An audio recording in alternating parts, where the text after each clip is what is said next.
Latino-Faliscan languages. The Latino-Faliscan or Latino-Venetic languages form a group of the Italic languages within the Indo-European family. They were spoken by the Latino-Faliscan people of Italy from 1200 BC. Latin and Faliscan belong to the group, as well as two others often considered dialects of archaic Latin, Lanuvian and Praenestine. As the power of ancient Rome grew, Latin absorbed elements of the other languages and replaced Faliscan. The other variants went extinct as Latin became dominant. Latin in turn developed via Vulgar Latin into the Romance languages.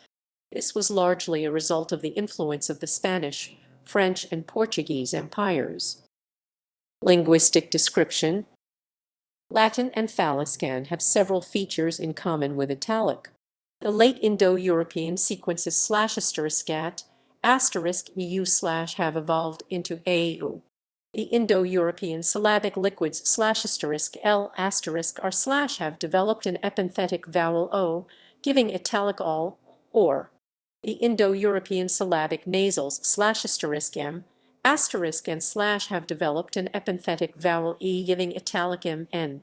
They fricativize word initial aspirated stops from Indo-European ****VH, ***DH, ***GH/F, FH, FH.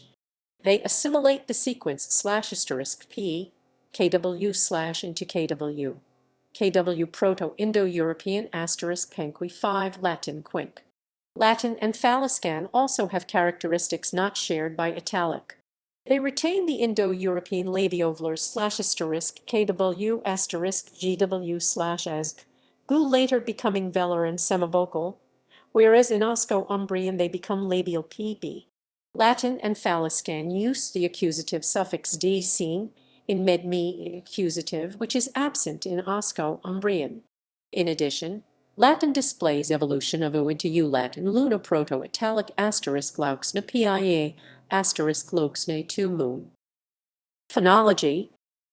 It is likely that the consonant inventory of Proto-Latino-Faliscan was basically identical to that of archaic Latin. Consonants not found in the prenest fibula are marked with an asterisk.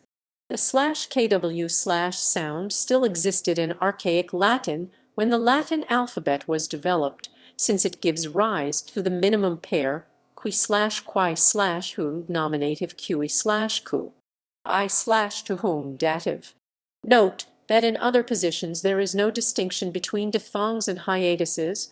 For example, persuader to persuade is a diphthong, but sua his/her is a hiatus. For reasons of symmetry, it is quite possible that many sequences of gu in archaic Latin in fact represent a voiced labiovular /gw/. Description. Indo-Europeanists initially assumed that the various Indo-European languages of ancient Italy belonged to one unitary family, like the Celtic or Germanic languages. This view probably originated with Antoine Maillet 1866-1936. This unitary model, however, has been strongly criticized, first by Wald 1869-1924. Decisive counter-arguments were given by Vitor Pisani 1899-1990 and Giacomo Devoto 1897-1974. Both proposed that the Italic languages could be grouped into two distinct branches of Indo-European. This view, though reformulated in the years following the Second World War, has become dominant. Nonetheless, how exactly the languages are to be grouped, how they entered Italy, and how they became distinct are open questions in historical linguistics.